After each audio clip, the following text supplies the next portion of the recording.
నమస్తే welcome to Telugu one news. నేను మీ ఫజల్. మనతో పాటు టీడీపీ అధికార ప్రతినిధి సూర్యదేవరాల లత గారు ఉన్నారు. ఆమెతో చిట్చాట్ చేద్దాం. నమస్తే మేడం. నమస్తే మేడం, ఏపీలో ఎంత అరాచకం ఉంది అని చెప్పడానికి ఒక చిన్న ఎగ్జాంపుల్. అప్పట్లో అక్కడ హోమ్ మినిస్టర్గా పనిచేసిన సుచరిత వాళ్ళ టీము, వాళ్ళ గ్యాంగ్ ఎంత దారుణాలకు పాల్పడుతుంది, హింస పెడుతున్నారంటూ ఒక మహిళ ఢిల్లీ వెళ్ళి ఆమె బొటనవేలు నరుక్కుంది. అంటే ఢిల్లీలో ఉన్న పెద్దలకి, ప్రధానికి, రాష్ట్రపతికి వాళ్ళ దృష్టికి తీసుకెళ్లడం అనే ఉద్దేశంతో చేశారు. అంటే అంత దారుణమైన పరిస్థితి ఉందా అక్కడ ఏపీలో? ఏపీలో ఉన్న దారుణమైన పరిస్థితికి నిదర్శనమే మనం ఈరోజు కొవ్వూరు లక్ష్మి ఆవిడ్ని బాధ చూస్తుంటే అర్థమవుతుంది. అంటే మహిళలకి ఒక రక్షణ లేకుండా పోయింది. అక్కడ ఏపీలో అయితే కానివ్వండి, గంజాయి కానివ్వండి, మాదక ద్రవ్యాలు అన్నీ కూడా అసలు అక్కడ పిల్లల దగ్గర నుంచి కూడా మహిళలకు అందరికీ కూడా ఇవ్వటం, వాళ్ళ అవసరాలకి వాడుకోవటం మహిళల్ని. సో మిస్సింగ్ కేసులు కానివ్వండి, 30,000 మంది మహిళలు మిస్ అయితే ఇప్పటి వరకు దాని గురించి ఎలాంటి యాక్షన్ లేదు. సో ఎవ్వరూ పట్టించుకున్న దాఖలాలు లేవు. ఈవిడ సుచరిత గారు హోమ్ మినిస్టర్, మహిళా హోమ్ మినిస్టర్గా ఉండింది. సో ఆవిడ ఉన్నప్పుడు రక్షణ లేదు. అపోజిషన్ అంటే ఇప్పుడు అపోజిషన్ పార్టీ ఎన్నిసార్లు గలమెత్తి వాళ్ళు చెప్తున్నా కూడా పట్టించుకోపోవటం, చట్టం తన పని తను చేసుకుపోతుందని చెప్పటం, ఇవన్నీ కూడా మనం గతంలో చూసాం. ఇప్పుడు కొవ్వూరు లక్ష్మి గారు అయితే పాపం మహిళా సమస్యల మీద పోరాడే వ్యక్తి. ఆవిడ పత్తిపాడులో మహిళలకి అంటే ఏ ప్రాబ్లం ఉన్నా కానీ, ఎక్కడ ఏది ఉన్నా కానీ మహిళా సమస్యల మీద తను పోరాడటం, మహిళలకు జరుగుతున్న దారుణాలే కానివ్వండి, అక్కడ చిన్నపిల్లల దగ్గర నుంచి కూడా గంజాయి మత్తుకి మహిళల్ని హింసించటమే కానివ్వండి, వాళ్ళ ఆ మత్తులో ఉన్నప్పుడు వీళ్ళ పైచాచక ఆనందం పొందటమే కానివ్వండి, మహిళల్ని మిస్సింగే కానివ్వండి, ఇవన్నిటి కూడా ఆవిడ చాలా వరకు అక్కడ లోకల్ నాయకుల దగ్గరికే కానివ్వండి, డిపార్ట్మెంట్ వాళ్ళతోనే కానివ్వండి ఆవిడ చేయని ప్రయత్నం లేదు. సో ఎక్కడ కూడా ఆవిడ ప్రయత్నం చేస్తుంటే ఎక్కడ ఆవిడని పట్టించుకున్న దాఖలాలు లేదు. సరే, రాష్ట్రం మొత్తానికి కూడా ఎక్కడా కూడా రక్షణ లేకుండా ఉంది. ఇవన్నీ కూడా ఆవిడ ప్రధాని మోడీ గారి దృష్టికే కానివ్వండి, కేంద్ర ఎన్నికల సంఘానికి కానివ్వండి, రాష్ట్రపతి గారి దగ్గరికే కానివ్వండి, సుప్రీంకోర్టు జడ్జి అయిన సీజీ గారి దగ్గరికైనా కానీ వెళ్ళి తను వినతి పత్రం ఇవ్వాలనేది అనుకొని ఢిల్లీ వరకు వెళ్ళటం జరిగింది. కానీ అక్కడి వరకు ఒక సామాన్య మహిళ వెళ్ళగలుగుతుందా? సో అక్కడి వరకు రానిస్తారా? ఎవరు రానివ్వని పరిస్థితిలో ఆవిడ తన నిరసనని, తన బాధని ఎలా వ్యక్తపరచాలి అని అనుకున్నప్పుడే తను చేసిన ప్రయత్నంలోనే భాగంగానే తన బొటనవేలు, ఎడమ చేతి బొటనవేలుని తను కట్ చేసుకోవటం కానివ్వండి. అంటే ఢిల్లీ నడిబొడ్డులో దేశ రాజధాని భారతదేశంలో ఉన్న ఢిల్లీలో కానివ్వండి, రాజధాని అనే రాష్ట్రంలో కానివ్వండి, తను చేసిన ఆ పనికి ప్రజలందరూ కూడా మనం ఇలాంటి రాష్ట్రంలో ఉన్నామా, ఇలాంటి బాధల్లో మనం పడుతున్నాం కదా.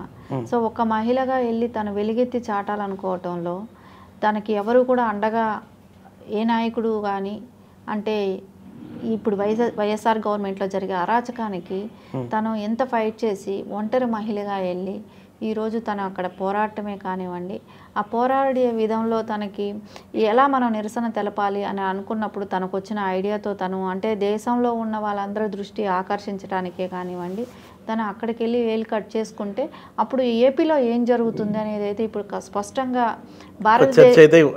భారతదేశంలో మొత్తానికి అయితే ఒక చర్చ అంటూ స్టార్ట్ అవుతుంది కదా. సో మొత్తం ఇండియాలో మొత్తానికి ఏపీలో జరుగుతున్న అరాచకాన్ని బయట పెట్టాలనే ఉద్దేశంతోనే తను ఆ పని చేయటం జరిగింది. సరే, ఎవరికి కూడా అలాంటి బాధ రాకూడదు. ఆవిడ అంత ప్రాబ్లం ఫేస్ చేసినట్టే ఉంది. ఎందుకంటే గతంలో మన వైఎస్ఆర్సీపీ ఉన్నప్పుడు దగ్గర నుంచి చూస్తుంటే ఎప్పుడు మహిళలకి రక్షణ లేదు. ఎక్కడా కూడా వాళ్ళకి స్వచ్ఛందంగా కానివ్వండి, వాళ్ళ అవకాశాలని వాళ్ళు వినియోగించుకోవటం అంటే ఒక విషయం ఇక్కడ అర్థం అవ్వాల్సింది ఒకటి ఉంది. ఒక 10th క్లాస్ చదువుతున్న అమ్మాయి తను స్కూల్కి వెళ్ళటమే కానివ్వండి, స్కూల్కి వస్తున్నప్పుడు ఒక తమ్ముడైన పిల్లాడు తనతో రక్షణగా వెళ్ళేవాడు. సో రక్షణగా వెళ్తుంటే ఆ అమ్మాయిని వైసీపీ నాయకులే కానివ్వండి, అంటే ఆ నాయకులైన వాళ్ళ పిల్లలు, అక్కడ వాలంటీర్లుగా పనిచేసే కుర్రాడు, వాళ్ళ అమ్మాయిని ఏడిపించటం జరిగింది. వాళ్ళ తమ్ముడైన పిల్లాడు అడ్డం పడితే ఆ పిల్లాడిని నెక్స్ట్ డేకి తీసుకెళ్ళి పెట్రోల్ పోసి తగలబెట్టడమే కానివ్వండి, ఇలాంటి పైచాచిక ఆనందాలన్నీ మనం చూసాం. అంటే ఎంత దీన స్థితిలో ఆ పిల్లాడిని తీసుకెళ్లారు. నలుగురు కలిసి పెట్రోల్ పోసి తగలబెట్టారంటే, అంటే వైసీపీ గవర్నమెంట్లో మేము ఏం చేసినా చెల్లుతుంది, మేము ఏమైనా చేయగలుగుతాం, మేము ఏమైనా మాట్లాడగలుగుతాం, ఎంతటి దుర్మార్గమైనా చేస్తాం అనే రీతిగా ఉంది. కానీ ఇక్కడ ఎప్పుడూ కూడా జగన్మోహన్ రెడ్డి మహిళలకి నా అక్క చెల్లెమ్మలు అంటాడు. కానీ ఎక్కడ అక్క చెల్లెమ్మలకు ఏమీ చేసింది ఏమీ లేదు. సొంత చెల్లెళ్ళు సొంత తల్లి భయపడి అమెరికా వెళ్ళిపోవటం జరిగింది. సొంత చెల్లెళ్ళు రోడ్లు పట్టుకొని తిరుగుతున్నారు. వాళ్ళకే ఏమీ చేయని వాడు ఈ రాష్ట్ర ప్రజలకి ఎలా చూస్తాడు అనుకోవాలి. సో చూడడం అనేది ఇప్పుడు ఎందుకంటే సొంత చెల్లెళ్ళు రోడ్ల మీదకి వచ్చి చెప్తున్నారు, వాళ్ళని ట్రోల్ చేయించాడు, సొంత చెల్లెల్ని ట్రోల్ చేయించాడు. ఇలాంటి వాళ్ళు దేశానికి ఏం చేస్తారు?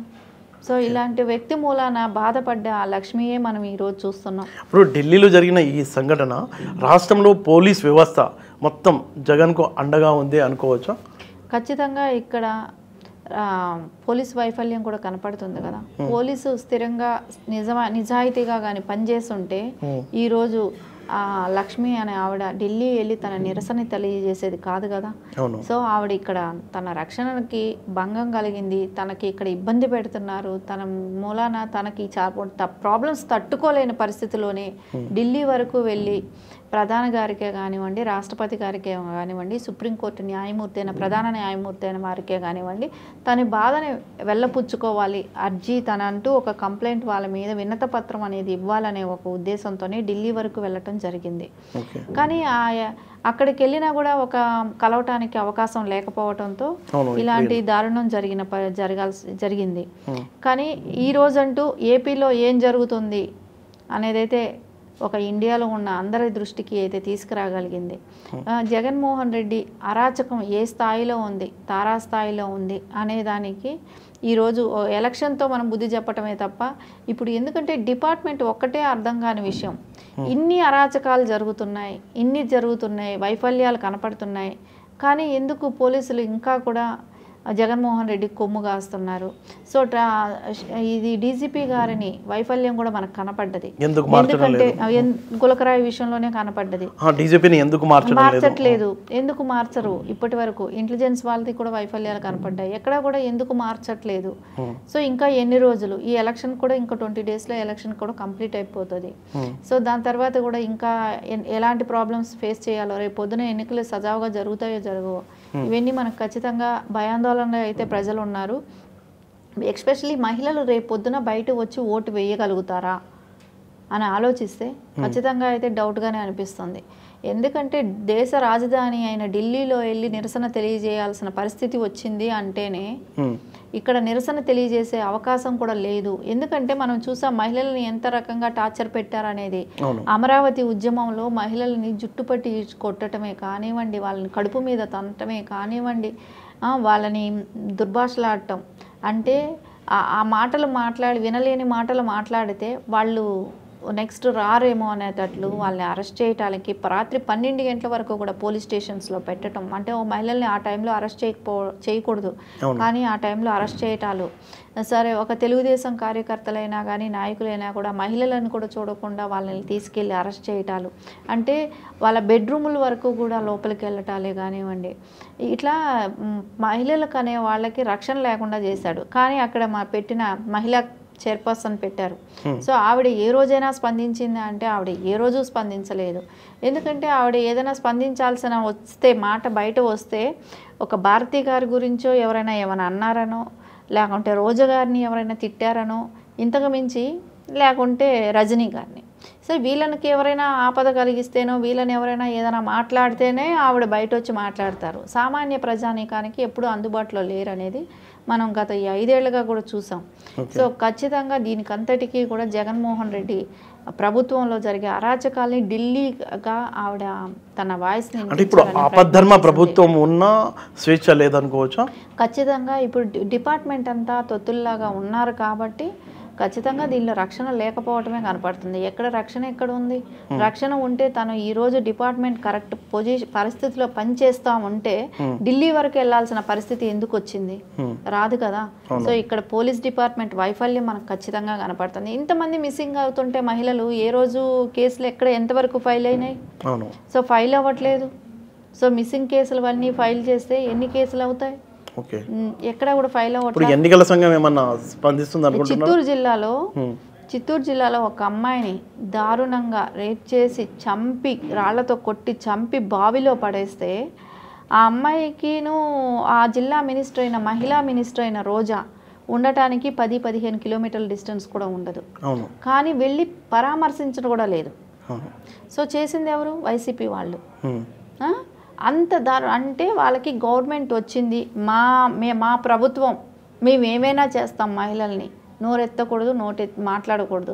పూర్వం రోజుల్లో అనేవాళ్ళు కదా, మహిళలు ఒంటరిగా వెళ్ళటం భయం అనేది, నైటు 8-9 అయితే తిరగటం భయం అనేది. అది నైటు 8-9 కదా సరే, ఇప్పుడు డే టైం తిరగటం కూడా భయపడేటట్టు పరిస్థితులకు వచ్చాయి. ఎక్కడ ఒంటరిగా తిరగాలన్నా భయపడే పరిస్థితికి వచ్చింది. అక్కడ మహిళ పిల్లల్ని చదివించుకోవటానికి భయపడి పక్క రాష్ట్రాలకు పంపించి చదివించుకునే వాళ్ళు కూడా చాలామంది ఉన్నారు. సో ఇవంతా కూడా కంట్రోల్ అవ్వాలి అని అంటే జగన్మోహన్ రెడ్డికి చెక్ పెడితే ఈ అరాచకమైన గూండా ప్రభుత్వమే కానీ రాజకీయంగా కానీ వాళ్ళ రాజకీయాలను అడ్డం పెట్టుకొని మా ప్రభుత్వం ఉంది అనే దాంతో ఆ భరోసాతో వాళ్ళకి ఏంటంటే ఎంతటి నీచానికైనా దిగజారుతున్నారు. అంటే ఇప్పుడు ఏపీలో ఉన్న మహిళల దుస్థితికి ఢిల్లీ సంఘటన అద్దం పడుతుంది అనుకోవచ్చు. ఖచ్చితంగా ఢిల్లీ సంఘటన మనకి ఈరోజు ఖచ్చితంగా అనిపిస్తుంది కదా. ఈరోజు ఇక్కడ కానీ యాక్షన్ తీసుకొని ఉంటే ఆవిడ ఢిల్లీ వరకు వెళ్ళే వాళ్ళు కాదు కదా, ఇక్కడే సరైన యాక్షన్ తీసుకొని ఉంటే. సో ఇక్కడ ఎవరు స్పందించకపోబట్టే ఆవిడ ఈరోజు తన నిరసనని అక్కడ వరకు తెలియజేయటమే కానివ్వండి, అక్కడ కూడా ఒకవేళ రాష్ట్రపతిని గారి వరకు కలిసే అవకాశం ఉంటే వినతి పత్రం ఇచ్చేసి తిరిగి వచ్చేసేవారేమో. సో అక్కడ కూడా తనకి ఎవరు అవకాశం కల్పించకపోవడంతో తను వేలు కట్ చేసుకోవాల్సి వచ్చింది. సో ఎంత అంటే మనం చూసాం, చిన్న గులకరాయికి ఎంత డ్రామాలు చేశారు. సో ఒక వేలు కట్ చేసుకుంటే ఎంత బాధ ఉంటుంది. గులకరాయి తగిలిందో లేదో తెలియదు, దానికి 12 డాక్టర్లు ఆపరేషన్ చేశారు, 3 కుట్లేశారని అన్నారు. సో ఆ మహిళ పరిస్థితి ఏంటి అంటే రాజకీయాన్ని అడ్డం పెట్టుకొని ఒక సీఎం హోదాను పెట్టుకొని నువ్వు అనుభవిస్తున్నావు, కానీ సామాన్య ప్రజల పరిస్థితి ఏంటి అనేది ఖచ్చితంగా ప్రజలందరూ కూడా ఆలోచిస్తారు. ఈ ఎలక్షన్లోనే, ఈ గత కొద్ది రోజుల్లోనే ఆయనకి తగిన బుద్ధి చెప్పేదానికైతే ఆస్కారం ఉంది. ఈ ప్రభుత్వాన్ని ముందు నిరంకుశ ప్రభుత్వాన్ని పక్కకు నెట్టే కానీ తెలుగుదేశం లాంటి ప్రభుత్వం వస్తే కానీ మహిళలకి రక్షణ అనేది ఉండదనేది ఖచ్చితంగా కనపడుతుంది. ఓకే.